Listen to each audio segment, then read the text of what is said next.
और इस वक्त की सबसे बड़ी खबर यही कि टीएमसी का फरार नेता शाहजहां शेख अब गिरफ्तार हो गया। बंगाल पुलिस ने गिरफ्तार कर लिया। शाहजहां शेख की गिरफ्तारी होती है संदेश खाली के एक इलाके से, जिसे 55 दिन बाद पुलिस ने गिरफ्तार किया। उत्तर 24 परगना से शाहजहां शेख को गिरफ्तार किया गया है। ये बड़ी खबर इस वक्त की आप देख रहे हैं। शाहजहां शेख जिसके पीछे 55 दिनों से पुलिस पड़ी हुई थी, जो ईडी पर पथराव करा देता है, जिस पर महिलाएं गंभीर आरोप लगाती हैं, आखिरकार उसकी गिरफ्तारी उत्तर 24 परगना से ही होती है। शाहजहां शेख की गिरफ्तारी एक बहुत बड़ी खबर है देश भर में, इसलिए क्योंकि सभी हैरान थे कि आखिर टीएमसी की सरकार क्या कर रही है कि जिस पर महिलाएं इतने गंभीर आरोप लगाती हैं, उसे पकड़ने की बजाय महिलाओं को रोका जा रहा था।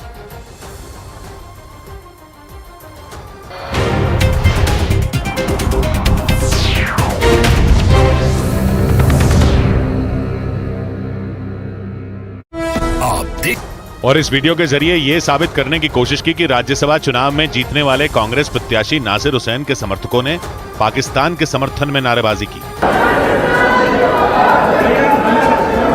अमित मालवीय ने जो वीडियो शेयर किया, उसके आधार पर यह आरोप लगाया गया कि कुछ लोगों ने वहां कई बार विवादास्पद नारे लगाए। उस वीडियो में साफ दिखाई दिया कि जैसे ही उन लोगों ने नारे लगाए, पास खड़े एक दूसरे समर्थक ने उन्हें चुप कराने की कोशिश की। उसने नारे लगा रहे एक आदमी के मुंह को अपने हाथों से बंद तक कर दिया। हालांकि कांग्रेस नेता नासिर हुसैन ने इन आरोपों को सिरे से नकार दिया। I never heard a slogan called Pakistan Zindabad there. लेकिन नासिर हुसैन की सफाई के बाद बीजेपी और भड़क गई और कर्नाटक के बीजेपी नेताओं ने न सिर्फ नासिर हुसैन बल्कि मुख्यमंत्री सिद्धरमैया के खिलाफ भी मोर्चा खोल दिया। बेंगलुरु से शुरू हुए इस विवाद की तपिश हुबली तक पहुंचने में देर नहीं लगी और फिर हुबली में बीजेपी के कार्यकर्ताओं और नेताओं ने कांग्रेस के खिलाफ जमकर नारेबाजी की। भारत विरोधी कांग्रेस के